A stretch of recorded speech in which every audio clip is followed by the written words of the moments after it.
to the Redbird Report, your destination for the latest on the St. Louis Cardinals. Here are your hosts, BK and T-Bone.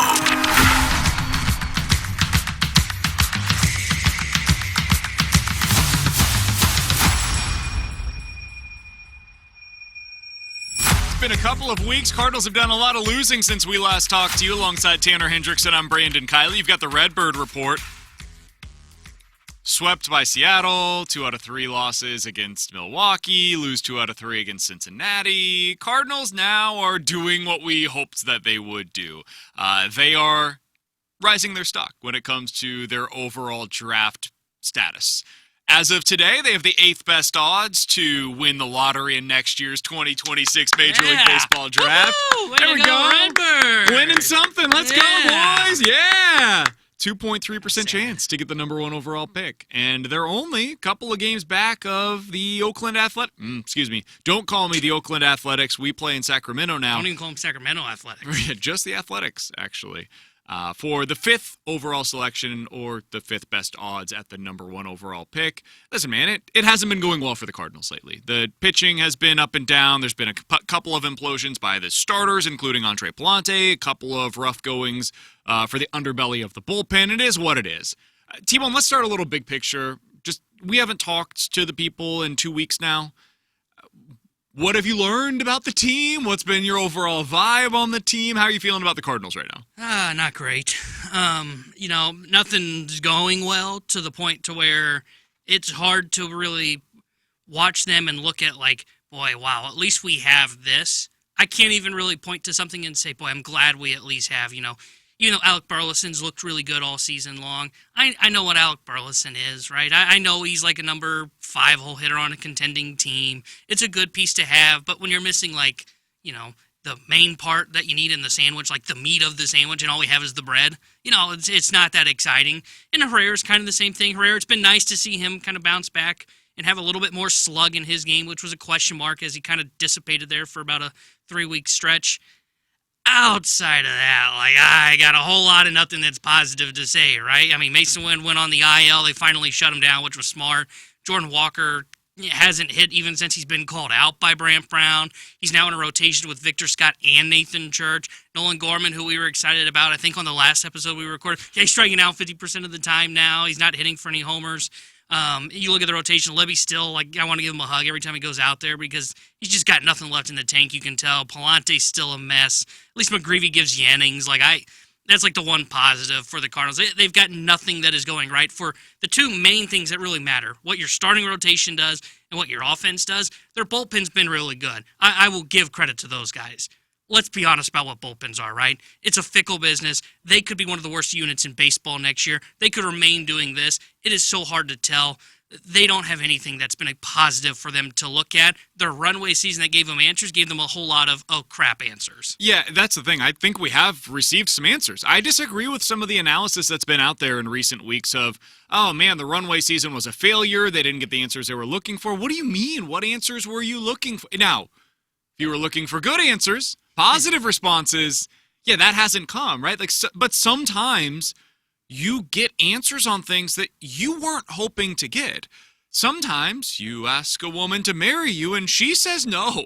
Sometimes you go out there and you want to do something, right? You want to go to your financial guy and say, hey, I would like to open a restaurant. And the guy says, that's a horrible idea. You have nothing left in reserve if you go into this business venture. And this is an incredibly risky bet. So the answer is no, you shouldn't do this. Well, for the Cardinals, they went into the season hoping to get answers on guys. To me, it never really mattered that much what the answer was. It can be positive, it could be negative. And if it's negative, it has lasting consequences. We said it before the year, man, if you're wrong on these guys, you're probably just in a rebuild now. And that's where you're at, and that's the reality, but now you know what your course of action is, and that's where we're at. The Cardinals got a bunch of bad answers on things this year, and some of the guys that they were hoping would take that step, they didn't. So now you are truly entering what is potentially going to be a longer-term rebuild, and that sucks. It is not going to be a whole lot of fun, and the questions that are going to have to be answered by Chaim Bloom are not going to be enjoyable, but when you have this clarity, it also is kind of freeing in a weird way because, hey man, I love Brendan Donovan. It's one of my favorite players to watch on this baseball team. I say this with all of the love in my heart for Brendan Donovan. That guy needs to play elsewhere next year. He should be on a contending club. There are a lot of baseball teams that Brendan Donovan makes sense for. Unfortunately for this one, I don't think it's them. There are a lot of teams that I think Lars Nootbaar makes sense for. This is just not one of them. So I think that it can be a little freeing. It makes it easier to make decisions where you're saying, hey, this guy's 28 to 31 years old. Does he make sense for us? He has 2 years left on his deal. For almost everybody that fits into that category that I just described, the answer is no. They don't make sense here. So cash in on the asset and go in this offseason and go see what you can get for them. And I think the part that makes it maybe sting the most for the Cardinals going into that rebuild, if you are a fan that views the Runway season as it's not been a success, is one of two things. One, this is a town where baseball isn't, you're supposed to avoid a rebuild. I mean, Mo had said that, 2 years ago at an end-of-season press conference, and things have shifted on them so much so to where they have to enter one. But I think where it really stings, and I said this, I think it was a couple weeks ago on one of our episodes, or maybe even on BK and Ferrario, this was a rebuild that they entered that they did not plan on entering into. And the reason that I say this is they kind of tried to do what the Blues did, right? The team that's just down the street from them, which is, hey, we've got this core that's here. The Blues had O'Reilly and Perron, but when that ages out, boom, we move right into that Thomas and Kyrou phase. The Cardinals' plan was we had Goldie and Arenado. When those guys kind of age off and get off of the books like Goldie just left last year, the whole plan for them was that they were going to end up going towards Jordan Walker, Mason Wynn, Alec Burleson, Ivan Herrera, all these top 100 prospects. They're that next wave.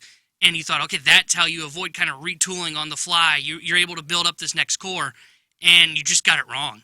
And then there was no wave behind them, right? You haven't developed any position players behind them. You've got Weatherholt that's coming, Jimmy Crooks kind of, Joshua Baez kind of. There was nothing that was there. So it's one thing to enter into a rebuild when you're doing it on purpose. It's a whole other thing and a whole other kind of stinging feeling when you do it, and you do it by accident because you just misevaluated. And I think that's the part that is really hurting Cardinals fans and is very tough to kind of absorb is this wasn't supposed to be what happened, and yet here you are, and you're entering into it this offseason. And this is what I've been brushing back against in recent seasons where so many fans have told me, BK, we want the rebuild. We don't want to be stuck in the middle anymore. We don't want to chase the playoffs. Don't keep chasing our tails. Just give me a clear direction. They're in a direction. We all now know. Now they have to give voice to it. They have to put the actions behind it. And we have not heard from Chaim Bloom yet. And so we're still waiting a couple of weeks to learn exactly what their plan of action is. But my assumption would be when Chaim Bloom meets with the media, he'll say something to the effect of, listen, we understand where we're at right now. It is not acceptable for Cardinals baseball, but it's going to take us some time to get us back to a spot where we want to be a consistent winner again. And we're going to do this the right way. And when he says that, we're going to do this the right way, what he means is, yeah, you're in for a little bit of pain. Over the next couple of years, it's going to hurt, but understand we have the best interest of the organization at heart, and it's going to take some time to get there. Look at Boston. That's the idea of what they ultimately want to get to. There is no guarantee that that happens, though. It is entirely possible that just like this core, the next one doesn't come together. I'm not saying you're the White Sox. But the White Sox had a core that they were building around. They had Luis Robert, right? They had some guys. Eloy Jimenez was supposed to be a stud for them. Moncada was supposed to be a stud for them. So they built around this core group of players, and then they all just tanked together. They stunk. And that happens, man. That happens more often than I think people would like to believe. So that's my fear, is that what if it doesn't work the next time around, just like it didn't with this core? Now you're 3, 5, 7, 8 years into a rebuild, and you feel like it's just a self-fulfilling prophecy. So it's frustrating. At least they have a direction. I suppose that's the best case scenario from this season. I did want to ask you this question, T-Bone, because the Runway season, hey, for some guys it's been good. I think you mentioned the two, really, in that regard. Alec Burleson, Ivan Herrera. For almost everybody else, it's been bad in one way or another, varying degrees of bad. For you, T-Bone, which Cardinals position player has changed your opinion of them most? That could be for better or for worse, based on the way that they have performed this season. I think when I look at a player, for me, that has changed my opinion of him most, it's kind of hard when I first take a glance at it because I thought a lot of these guys ended up becoming what I thought they were. But I think the player for me that's been the bigger success has been Alec Burleson. And the reason I say that is what he's kind of changed my tune. I got a little worried last year. Remember, he fell off of a cliff last season in the second half of the season for the Cardinals. And it made me wonder, okay, was that just a full 162 first time, right? Like, you got to kind of adjust to that. Your body kind of pace yourself a little bit better. And this year he's been able to. And not only has he been able to, I mean, the last couple of weeks he's even fighting through the wrist injury that put him on the IL in early September.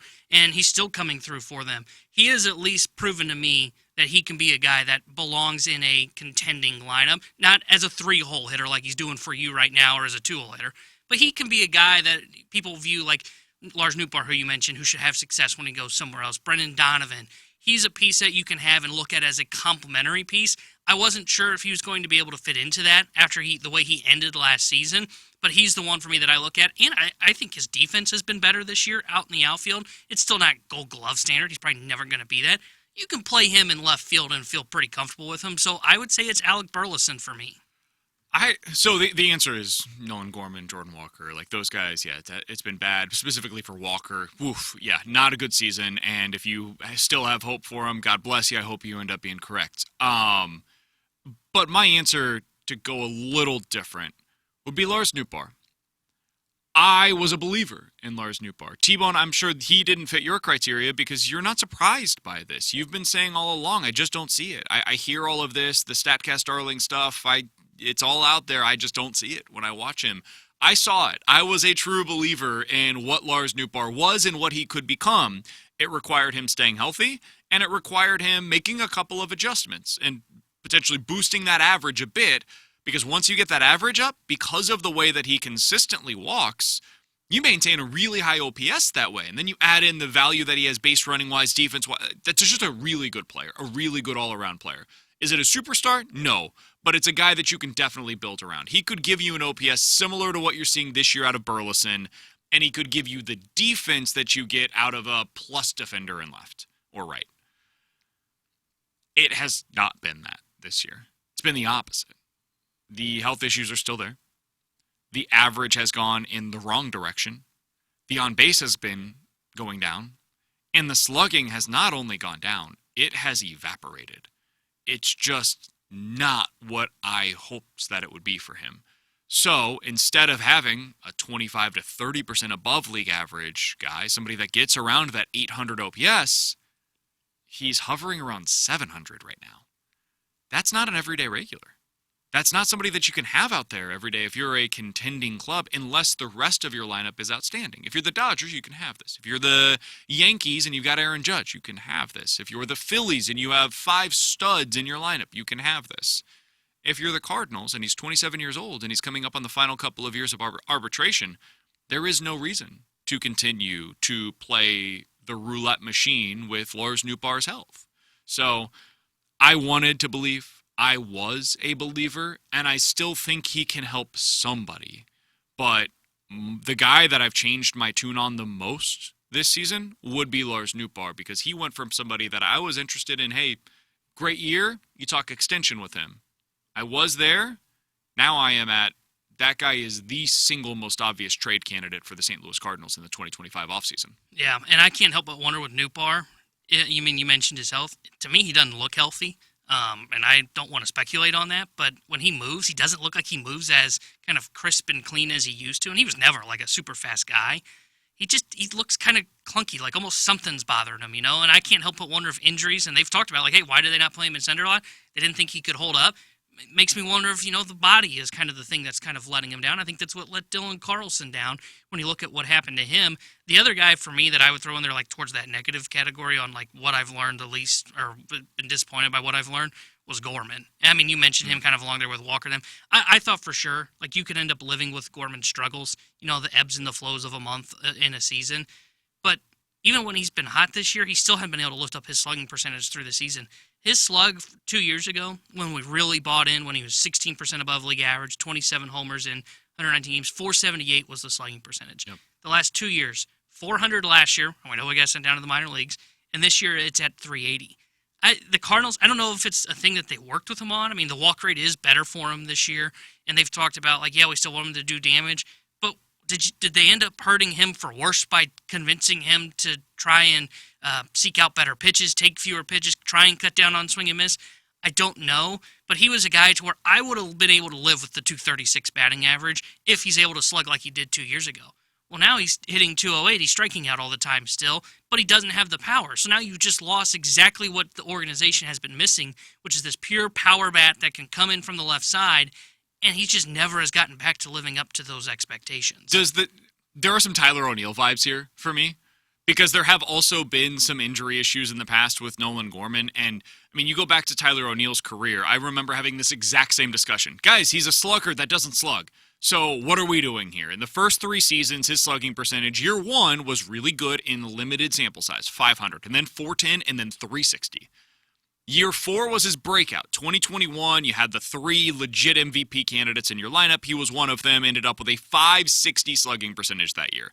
And then the next 2 years here in St. Louis, it went right back down. 392, 403 slug, and then he had a great season with Boston, contract year for them. And then this season, he's been really bad for Baltimore. And again, the limited sample size that we've been able to see him. He's only played more than 115 games. 1 season is in his entire Major League career. That's crazy, dude. So the reason I bring that up with Gorman is if you're willing to give up on him this offseason, and I get it, like maybe you are. If you're doing that, you have to acknowledge it's possible he has next year the year that Tyler O'Neill had in 2021. Or he has next year the year that Tyler O'Neill had for the Boston Red Sox, and you're good with that. And you're good with just taking whatever it is that you can get for him this offseason because you're done with the experiment. For me, I know it sounds crazy. I'd probably bring him back next year because he has the one tool that I can't find anywhere else in the organization. I'd bet on it again and say, hey, eventually maybe this thing works out for me, and if it doesn't, it doesn't, but I am going to go broke trying to find out because T-Bone is another thing that I wanted to bring up. This severe lack of power in St. Louis is a problem. Mm-hmm. They are trying to play a game that won you games in 2014. It no longer wins in Major League Baseball. So the St. Louis Cardinals, their leader in home runs this year is Wilson Contreras. First of all, not great considering he's missed a decent amount of time. Second of all, he has 20 home runs on the season.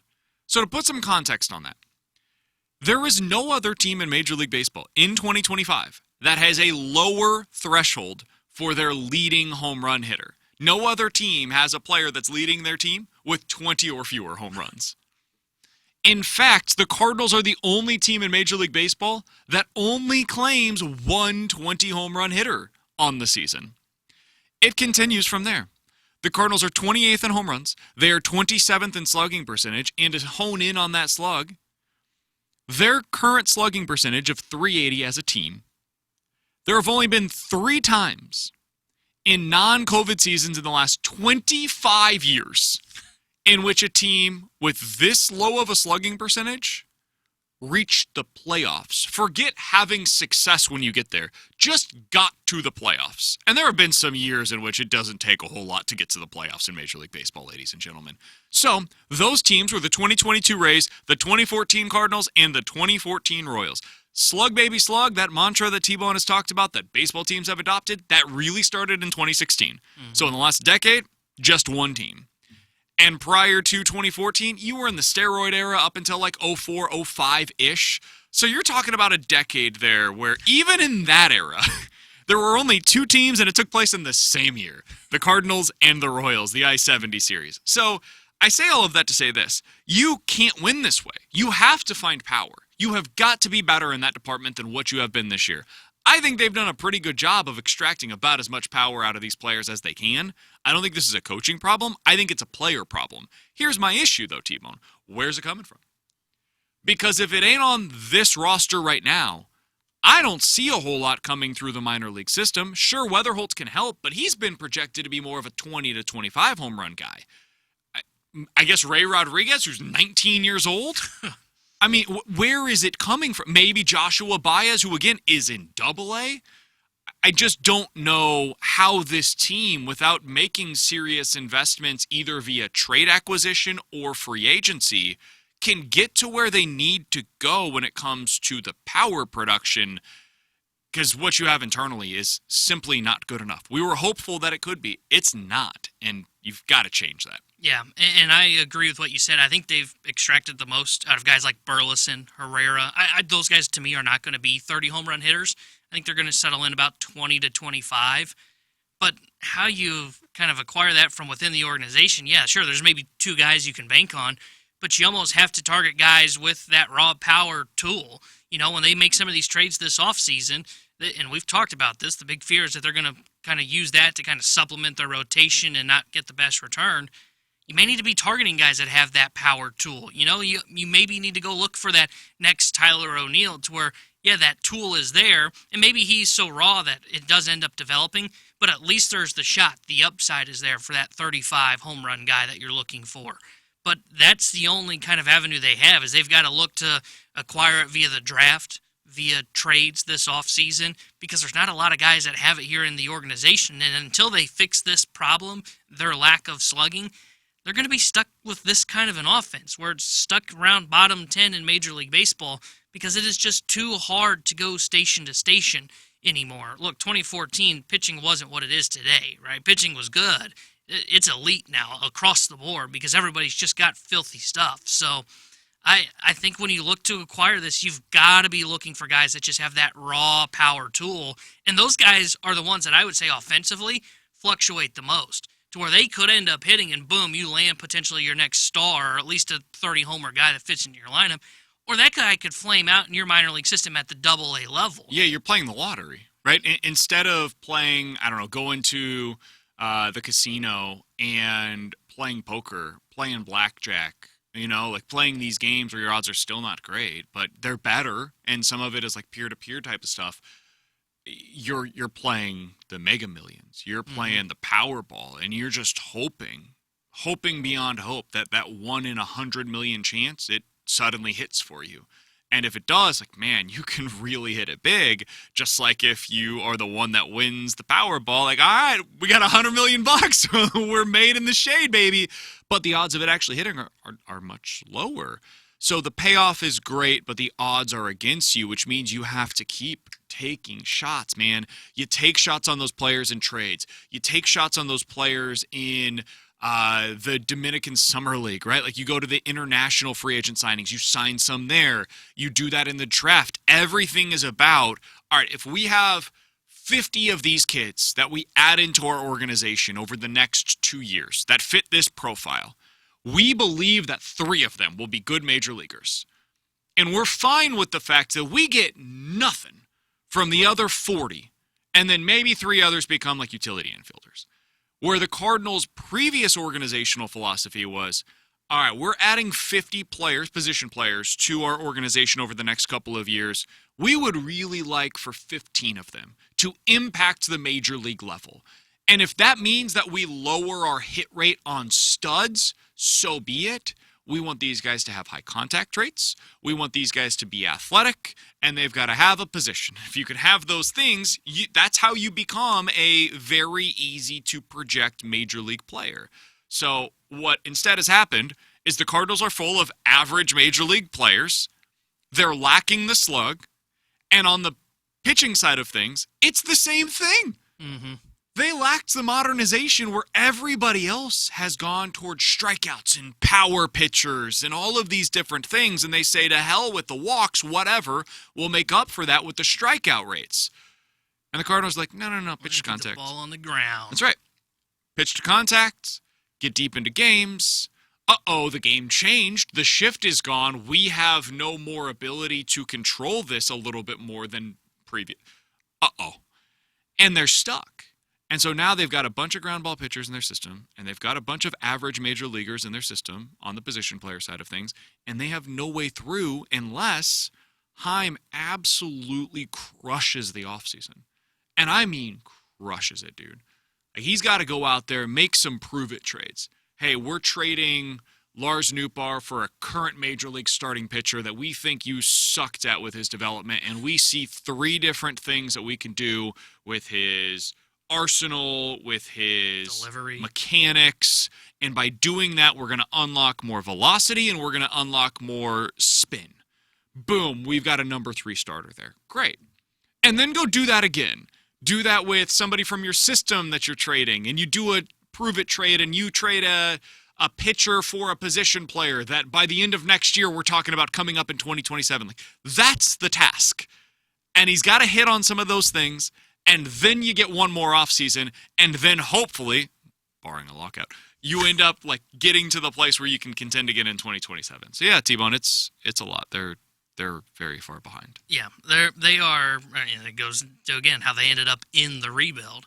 You know, I think we've talked about this in the past. I think their position player model worked when they were willing to go out and acquire superstars. 100%. Now, when you're not willing to do that, and Arenado's clearly on the decline, and you don't find a way to address by adding another star and say, well, maybe the complementary piece can become that, that's where you end up where you're at now. And if they didn't abandon that model and they said, you know, let's continue to churn out the consistent, like, hey, we're coming up with a next Brendan Donovan, like Thomas Ajayce, he's our next Brendan Donovan.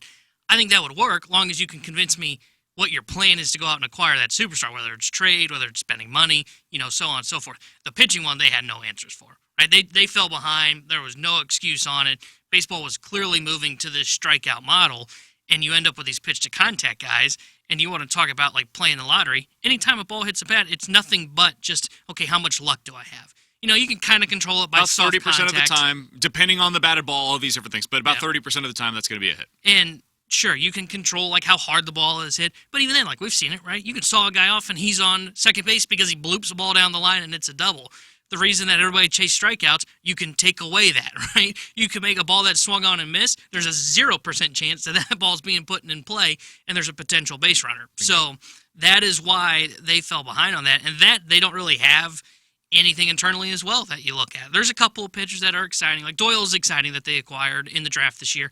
I think Tanner Franklin, who they drafted in, I think it was like the second or third round, power right-handed arm. He'll be fun to kind of monitor through the system. I just mentioned the guys they drafted this year. Right, Doyle's the only one that's probably going to be the fast track to the major leagues. All these other arms are going to take 3 years. Seems like Quinn Matthews maybe is figuring it out, so maybe you can add him to the group. Like, he's throwing 94 again. It seems like the shaping of his fastball is better. But yeah, it's here's the other lesson that stark in terms of. Here's the lesson I think they learned. I think it's 2 years ago, and I think it is something that they can continue to use as they move into the Chaim Bloom era. I remember when they first hired Dusty Blake. And I don't remember if it was Ollie or if it was Mo that made the comment, but it was something along the lines like, yeah, we think he can tinker with Michaelis's stuff and, like, add a little bit more swing and miss. And it's kind of like with these home run guys. You can only untap just a little bit more. You're not going to be able to make a guy like Miles Michaelis go from barely striking anybody out to suddenly he's striking out 9 batters per 9 innings. You can't change a pitcher's identity. Yeah. You can do things on the periphery. Like, some guys, they've got a good slider, but they have to change the shape. And so then, like, this is basically the Sonny Gray thing, right? He goes from throwing a traditional slider to this sweeper, and suddenly he becomes a legit number one for a few years, right? That is something that can happen in Major League Baseball. And honestly, it's one of the things that I love about this sport is that guys can change who they are. They can evolve. You can see Alec Burleson go from a free swinger to somebody who's just slightly more patient, and it unlocks everything about who he is as a hitter. That's awesome. That's great. I love that about this sport. The thing that can become a little bit frustrating, though, is you can't do that with wholesale changes. Andre Palante is never going to be a strikeout pitcher. He's just not. It's not part of his makeup. And so when you try to make that guy into a strikeout artist, yeah, the results are going to be difficult. Now, you have to try. You have to keep trying to improve this pitcher so when he gets to 2 strikes, yes, you can try to tweak some things with his breaking balls to see if maybe we can get a little more swing and miss. But ultimately, there's only so much you could do. And I think the Cardinals right now are kind of at their wits' end on what they can do with the pitchers that are already within their system, and especially those that are at the major league level. I do want to say one other thing on what I was talking about with their position players, like what they're drafting, what they're accumulating. I think some would probably say, BK, they tried that with Nolan Gorman. They tried that with Jordan Walker. They went for the high upside pieces, and it didn't work with either of them. And I would agree with that. They did swing for the fences with those 2 players.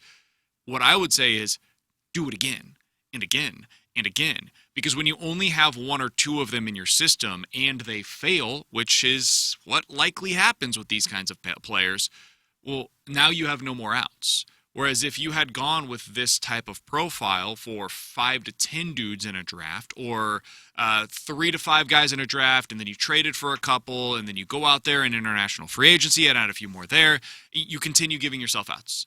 And that's the way that you can continue accumulating the type of talent that has the potential to be a star at the major league level. And I don't think they have aimed for that enough. I think that has been a part of their philosophy, that they want the floor over the ceiling. And I think they're desperately lacking a ceiling because of it. Yeah, I would agree. And, I think O'Neill falls into that category of players that you're talking about as well, that failed. Had the one good year, but it failed for the most part. And acquired it. They traded for it. Yeah, and they traded from a surplus in pitching, which now they don't have. But I do think one thing that will be interesting to see as Chaim Bloom as the years go on with him, and you didn't get to see this with Mo, because I think the final pieces of what you're talking about, those three, O'Neill, Walker, and Gorman, this is the final year of Mo, and this is the same time when it all kind of has flamed out on him. The one thing that was criticism of Mo is at some point he gets kind of gun-shy on everything, right? He loses big trades on Randy Arozarena. He ends up trading away Alcantara and Gallen and loses the Ozuna trade. So what's he do? Okay, he kind of gets a little hesitant on moving on from pieces and has to see it a lot more, right? He's not going to be around to avoid doing what you're talking about. That's one thing for Chaim that I think is a lesson he can learn from what he saw in the 2 years here with Mo and what he could have seen from further away in Tampa Bay and in Boston. Yeah, baseball's a game of failure. That's not just on the player side of things, right? That's also on the front office side of things. You're going to take swings on guys in the draft. You're going to take swings on guys in free agency. You're going to take swings on guys via trade. And sometimes it will work out, and you will look like the smartest guy that everybody talks about in the athletic GM power rankings, You're also probably going to be the guy that could fail on those and be at the bottom for a little bit. And, if it doesn't work out because you gambled on this high upside prospect that's got this great power tool and he flames out in your system, you can't just say, whoa, we can't try that again. Boy, we should learn the lesson that we shouldn't do this again. No, you've got to keep doing that. And you've got to do that on every facet of the game from the front office perspective. And that would be my one critique over Mo in the final.